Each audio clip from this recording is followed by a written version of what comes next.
Welcome back to the Short Put Masterclass. My name is Stephen Cox and I'm the CEO of Share Navigator and I'm a full-time options and futures trader. This is episode 3 of a 6-episode series on the short put strategy. So far, we've shown you an example using the S&P 500 ETF SPY, and we've demonstrated that the short put strategy is a high probability strategy. We've shown you how to calculate your break-even price, your maximum profit, your maximum loss. And we've also shown you why using SPY as an example gives you a statistical edge. In this video, we're going to focus in on two of the option Greeks, Delta and Theta. And before we get going, I just want to reassure you, we're going to talk a little bit about maths in the following video, but you're not going to need to calculate any of this. This is all done for you with your online broker, but you do need to know the importance of Delta and Theta. They're either going to be your best friend for the short put strategy or your biggest enemy. So let's start with Delta. And a reminder of what Delta is. It's a measure that shows you how much the price of an option changes for a $1 move in the underlying share price. And the important thing for you to understand, with a long put option, Delta is negative, but with a short put option, Delta is positive. Because we've sold the put option, the sign of the Delta reverses to positive. So looking at the option quote for the 640 put option, you can see the delta value is minus 0.167. Now remember, because we have sold that put option, that minus becomes a plus, and now our delta is plus 0.167. So what does this delta of 0.167 mean? So it's like saying we're actually long 16.7 shares of stock.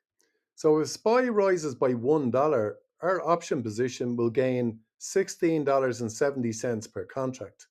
And vice versa, if the SPY falls by $1, our position will lose $16.70 per contract. And delta can also be used as a rough estimate of the probability of the option being in the money at expiry. So we know that the delta is 16.7. That's basically means there's a 16.7% chance that the $640 put option could be in the money at expiry, which means that there's more than an 83% chance that it's not. This is not exact, and we're going to show you later on in another video how you're going to get the exact probability of profit.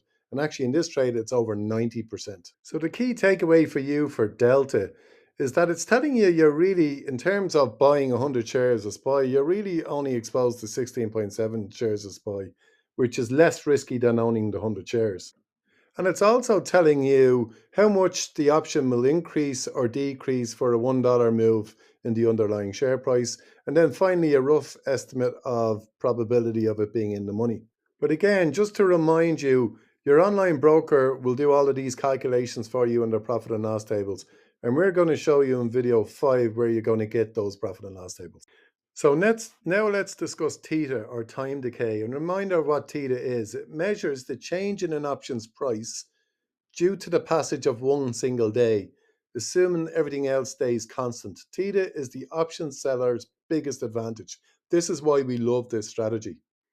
Now, a reminder, for a long put option, Theta is negative and time is costing you money. But for a short put option, because we're selling time value, it's positive. It helps us. We remember, we want the value of that option to decay to zero as quickly as possible. And back to our SPY short 640 put, you can see the Theta value there is minus 0.110. Now remember, we've sold the put option, so that Theta becomes a positive for us of 0.110. And the great news for us is that we are gaining $11 per day just due to time decay. So for every day that passes between now and expiry with our short 640 put option, we're gaining $11 per day. And the even better news is that Theta's got a power curve. As you get closer to expiration, the value of Theta will increase. So as we get within 30 days, the value of that Theta is going to increase again, which means that we're benefiting from that time decay at a higher rate. So a quick summary of Delta and Theta. The short put is delta positive. We are said to be mildly bullish. We'd be more bullish if we bought the stock aboard a call option. And if you remember from our example, our delta was 16.7. If we'd have actually bought 100 shares, our delta would have been 100. So that's why we're only considered mildly bullish. We want the share price to stay flat or to rise. Another key takeaway from delta is that you've got low directional risk. With a delta of only 16.7, you don't need the stock to shoot up. We just need it to stay roughly flat or move slightly upwards. With Theta, we're positive. We want time to pass. This is working for us. So our Theta of $11 per day, meaning we're getting paid $11 per day, simply allowing time to pass. This is one of the major benefits of the short put strategy. So think about it. We've got this high probability trade of 93% probability of profit, and we're getting paid every day just for time to pass. This is, again, putting all of the odds in your favor. Like any investment, it's not a guarantee, but that's why we have a high probability of success.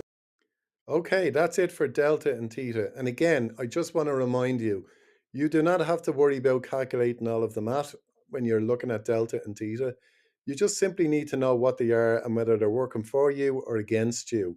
Again, your online broker will normally provide you with the profit and loss tables, which will tell you how delta and theta are going to impact your profit and loss. And we're going to show you how in episode 5. In our next episode, we're going to cover two more Greeks, Gamma and Vega, and they're the option wildcards. But if you'd like to consider some one-to-one mentoring, we offer a 1 week free trial where you can try a one-to-one mentoring session with me and options. It's simply the safest way for you to learn how to trade options and futures in a safe and supportive environment. Okay, I look forward to seeing you on the next episode.